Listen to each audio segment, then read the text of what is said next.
ਵਾਹਿਗੁਰੂ ਜੀ ਕਾ ਖਾਲਸਾ ਵਾਹਿਗੁਰੂ ਜੀ ਕੀ ਫਤਿਹ। ਵਾਹਿਗੁਰੂ ਅਕਾਲ ਪੁਰਖ ਨੇ ਇਸ ਦੁਨੀਆ ਦਾ ਪਸਾਰਾ ਬਹੁਤ ਹੀ ਵੱਡਾ ਬਣਾਇਆ ਹੈ। ਇਸ ਦੁਨੀਆ ਵਿੱਚ ਅਲੱਗ-ਅਲੱਗ ਪ੍ਰਕਾਰ ਦੇ ਨਾਗ ਵੀ ਸ਼ਾਮਿਲ ਹਨ, ਜਿਵੇਂ ਕਿ ਸ਼ੇਸ਼ ਨਾਗ, ਇੱਛਾਧਾਰੀ ਨਾਗ ਆਦਿਕ। ਸ਼ੇਸ਼ ਨਾਗ ਬਾਰੇ ਤਾਂ ਗੁਰਬਾਣੀ ਦੇ ਵਿੱਚ ਵੀ ਜ਼ਿਕਰ ਆਇਆ ਹੈ, ਜਿਸ ਤੋਂ ਬਾਅਦ ਕਿਸੇ ਵੀ ਗੱਲ ਦਾ ਮਨ ਵਿੱਚ ਸ਼ੰਕਾ ਨਹੀਂ ਰਹਿ ਜਾਂਦਾ।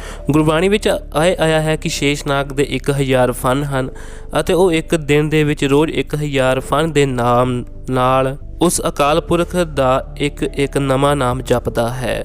ਇਸ ਗੱਲ ਤੋਂ ਇਹ ਗੱਲ ਤਾਂ ਪੂਰੀ ਤਰ੍ਹਾਂ ਸ਼ੁੱਧ ਹੋ ਜਾਂਦੀ ਹੈ ਕਿ ਇਸ ਤਰ੍ਹਾਂ ਦੀ ਦੁਨੀਆ ਹੈ, ਕਿਉਂਕਿ ਇਸ ਗੱਲ ਤੇ ਗੁਰਬਾਣੀ ਮੋਹਰ ਲਾ ਰਹੀ ਹੈ।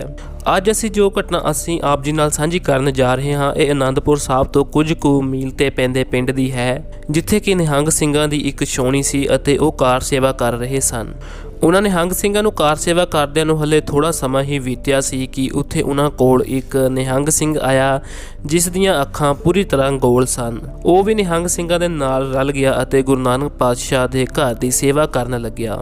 ਉਸ ਨਿਹੰਗ ਸਿੰਘ ਨੇ ਰੋਜ਼ ਉਹਨਾਂ ਨਿਹੰਗ ਸਿੰਘਾਂ ਦੇ ਨਾਲ ਗੁਰੂ ਘਰ ਦੀ ਸੇਵਾ ਕਰਨੀ, ਲੰਗਰ ਪਕਾਉਣਾ, ਘੋੜਿਆਂ ਨੂੰ ਨਲਾਉਣਾ ਅਤੇ ਹੋਰ ਉਹਨਾਂ ਲਈ ਪੱਠੇ ਆਦਿ ਲਿਆਉਣੇ, ਅਜਿਹੇ ਕੰਮ ਕਰਦਾ ਸੀ। ਇਹ ਘਟਨਾ ਕੁਝ 40-45 ਸਾਲ ਪੁਰਾਣੀ ਦੱਸੀ ਜਾਂਦੀ ਹੈ। ਖੈਰ, ਉਹ ਨਿਹੰਗ ਸਿੰਘ ਇਹਨਾਂ ਕੰਮਾਂ ਦੇ ਨਾਲ ਉਹ ਨਜ਼ਦੀਕ ਪੈਂਦੇ ਪਿੰਡ, ਜਿੱਥੇ ਕਿ ਇੱਕ ਖੂਹ ਸੀ, ਉੱਥੋਂ ਰੋਜ਼ ਪਾਣੀ ਭਰਨ ਦਾ ਕੰਮ ਵੀ ਕਰਦਾ ਸੀ। ਜਦੋਂ ਉਹ ਉੱਥੇ ਪਾਣੀ ਭਰਨ ਜਾਂਦਾ ਤਾਂ ਉੱਥੇ ਕੁਝ ਆਈਆਂ ਬੀਬੀਆਂ ਆਪਸ ਦੇ ਵਿੱਚ ਗੱਲਾਂ ਕਰਦੀਆਂ ਸਨ ਕਿ ਇਸ ਨਿਹੰਗ ਸਿੰਘ ਦੀਆਂ ਅੱਖਾਂ ਕੁਝ ਵੱਖਰੀਆਂ ਹਨ, ਭਾਵ ਇਸ ਨਿਹੰਗ ਸਿੰਘ ਦੀਆਂ ਅੱਖਾਂ ਪੂਰੀ ਤਰ੍ਹਾਂ ਗੋਲ ਹਨ, ਜਿਵੇਂ ਕਿ ਕਿਸੇ ਨਾਗ ਦੀਆਂ ਹੋਣ। ਉਹਨਾਂ ਬੀਬੀਆਂ ਨੇ ਇਹ ਸਭ ਗੱਲਾਂ ਕਰਦਿਆਂ ਕਦੇ ਆਪਸ ਦੇ ਵਿੱਚ ਇਹ ਗੱਲ ਵੀ ਕਹਿ ਦੇਣੀ ਕਿ ਇਹ ਤਾਂ ਕੋਈ ਇੱਛਾਧਾਰੀ ਨਾਗ ਲੱਗਦਾ ਹੈ, ਜਿਸ ਤਰ੍ਹਾਂ ਦੀਆਂ ਇਸ ਦੀਆਂ ਅੱਖਾਂ ਹਨ, ਇਸ ਦਾ ਵਰਤਾਓ ਹੈ। ਖੈਰ, ਉਹ ਨਿਹੰਗ ਸਿੰਘ ਛਾਉਣੀ ਵਿੱਚ ਵਾਪਸ ਆਉਂਦਾ ਹੈ। ਇੱਕ ਦਿਨ ਇਸੇ ਤਰ੍ਹਾਂ ਹੀ ਸਾਰੇ ਨਿਹੰਗ ਸਿੰਘ ਗੁਰੂ ਪੰਥ ਗੁਰੂ ਘਰ ਦੀ ਸੇਵਾ ਕਰਦੇ ਹੋਏ ਰਾਤ ਨੂੰ ਵਿਸ਼ਰਾਮ ਦੇ ਵਿੱਚ ਹੋਣ ਲੱਗਦੇ ਹਨ। ਇੱਕ ਕਮਰੇ ਦੇ ਵਿੱਚ ਤਿੰਨ ਨਿਹੰਗ ਸਿੰਘ ਲੰਮੇ ਪਏ ਵਿਸ਼ਰਾਮ ਕਰ ਰਹੇ ਸਨ। ਉਹਨਾਂ ਵਿੱਚ ਚੌਥਾ ਨਿਹੰਗ ਸਿੰਘ, ਜੋ ਕਿ ਇੱਛਾਧਾਰੀ ਨਾਗ ਸੀ, ਉਹ ਲੇਟਿਆ ਹੋਇਆ ਸੀ। ਉਹਨਾਂ ਚਾਰਾਂ ਨਿਹੰਗ ਸਿੰਘਾਂ ਦੇ ਵਿੱਚੋਂ ਇੱਕ ਨਿਹੰਗ ਸਿੰਘ ਦੀ ਰਾਤ ਨੂੰ ਅੱਖ ਖੁੱਲੀ। 1 ਵਜੇ ਦਾ ਸਮਾਂ ਹੋ ਰਿਹਾ ਸੀ। ਉਸਨੇ ਅੰਮ੍ਰਿਤ ਵੇਲਾ ਸਾਂਭਣ ਦੇ ਲਈ ਆਪਣੇ ਬਸਤਰ ਚੱਕੇ ਅਤੇ ਇਸ਼ਨਾਨ ਸੋਧਣ ਦੇ ਲਈ ਬਾਹਰ ਚਲਾ ਗਿਆ। ਜਦੋਂ ਉਹ ਉੱਥੇ ਬਾਹਰ ਪਹੁੰਚਾ ਤਾਂ ਉੱਥੇ ਉਹ ਕੀ ਦੇਖਦਾ ਹੈ ਕਿ ਇੱਕ ਇੱਛਾਧਾਰੀ ਨਾਗ ਉੱਥੇ ਟਹਿਲ ਰਿਹਾ ਹੁੰਦਾ ਹੈ। ਉਹ ਨਿਹੰਗ ਸਿੰਘ ਫੁਰਤੀ ਦੇ ਨਾਲ ਉਸ 'ਤੇ ਵਾਰ ਕਰਨ ਲੱਗਦਾ ਹੈ ਅਤੇ ਉਹ ਇੱਛਾਧਾਰੀ ਨਾਗ ਫਿਰ ਉਸ ਨਿਹੰਗ ਸਿੰਘ ਦਾ ਰੂਪ ਧਾਰਨ ਕਰ ਲੈਂਦਾ ਹੈ ਅਤੇ ਨਾਲ ਹੀ ਕਹਿੰਦਾ ਹੈ ਕਿ ਚੱਲ ਇਹ ਸਭ ਤੂੰ ਦੇਖ ਹੀ ਲਿਆ ਹੈ ਤਾਂ ਗਾਂ ਕਿਸੇ ਨਾਲ ਗੱਲ ਨਾ ਕਰੀ। ਉਸ ਨਿਹੰਗ ਸਿੰਘ ਨੇ ਵੀ ਉਸ ਨਾਲ ਵਾਅਦਾ ਕੀਤਾ ਕਿ ਕੋਈ ਗੱਲ ਨਹੀਂ, ਮੈਂ ਇਹ ਗੱਲ ਕਿਸੇ ਨਾਲ ਨਹੀਂ ਕਰਦਾ, ਤੂੰ ਗੁਰੂ ਪੰਥ ਦੀ ਸੇਵਾ ਕਰ। ਤੇ ਉਸ ਨਿਹੰਗ ਸਿੰਘ ਨੇ ਇਸੇ ਤਰ੍ਹਾਂ ਹੀ ਕੀਤਾ, ਆਪਣਾ ਵਾਅਦੇ ਉੱਤੇ ਪੂਰਾ ਉਤਰਿਆ।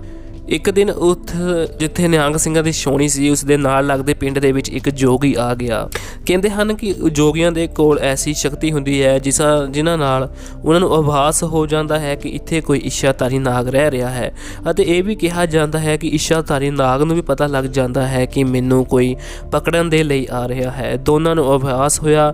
ਜਦ ਇੱਛਾਧਾਰੀ ਨਾਗ ਨੂੰ ਪਤਾ ਲੱਗਾ ਕਿ ਮੈਨੂੰ ਕੋਈ ਪਕੜਨ ਦੇ ਲਈ ਆ ਰਿਹਾ ਹੈ ਅਤੇ ਜੋਗੀ ਨੂੰ ਪਤਾ ਲੱਗਾ ਕਿ ਇੱਥੇ ਇੱਛਾਧਾਰੀ ਨਾਗ ਹੈ, ਉਹ ਇੱਛਾਧਾਰੀ ਨਾਗ ਛਾਉਣੀ ਦੇ ਨਾਲ ਲੱਗਦੇ ਇੱਕ ਖੇਤ ਦੇ ਵਿੱਚ, ਜਿੱਥੇ ਕਿ ਇੱਕ ਜ਼ਿਮੀਂਦਾਰ ਕੰਮ ਕਰ ਰਿਹਾ ਹੁੰਦਾ, ਉਸ ਖੇਤ ਦੇ ਵਿੱਚ ਛਾਲ ਮਾਰ ਦਿੰਦਾ ਹੈ ਅਤੇ ਉੱਥੇ ਕੰਮ ਕਰ ਰਹੇ ਜ਼ਿਮੀਂਦਾਰ ਨੂੰ ਕਹਿੰਦਾ ਹੈ ਕਿ ਤੂੰ ਕਿਸੇ ਨਾਲ ਵੀ ਇਹ ਗੱਲ ਨਾ ਕਰੀ ਕਿ ਮੈਂ ਇੱਛਾਧਾਰੀ ਨਾਗ ਹਾਂ ਅਤੇ ਇੱਥੇ ਇੱਕ ਜੋਗੀ ਮੈਨੂੰ ਪਕੜਨ ਦੇ ਲਈ ਆ ਰਿਹਾ ਹੈ। ਤੂੰ ਕਿਰਪਾ ਕਰਕੇ ਮੈਨੂੰ ਬਚਾ ਲੈ ਅਤੇ ਤੂੰ ਆਪਣੇ ਖੇਤ ਦੇ ਵਿੱਚ ਜਦੋਂ ਵੀ ਹੱਲ ਮਾਰਿਆ ਕਰੇਗਾ, ਮੈਂ ਤੈਨੂੰ ਵਰ ਦਿੰਦਾ ਹਾਂ ਕਿ ਤੂੰ ਜਿੰਨੇ ਵੀ ਪੈਸੇ ਚਾਹੁੰਦਾ ਹਾਂ ਤੂੰ ਆਪਣੇ ਪੈਸੇ ਮਨ ਦੇ ਵਿੱਚ ਸੋਚ ਲਿਆ ਕਰ ਅਤੇ ਹੱਲ ਮਾਰ ਕੇ ਇੱਥੋਂ ਕੱਢ ਲਿਆ ਕਰ, ਪਰ ਤੂੰ ਇੱਥੋਂ ਇਸ ਜੋਗੀ ਨੂੰ ਭਜਾ ਦੇ। ਉਸ ਜ਼ਿਮੀਂਦਾਰ ਨੇ ਅਜਿਹਾ ਹੀ ਕੀਤਾ।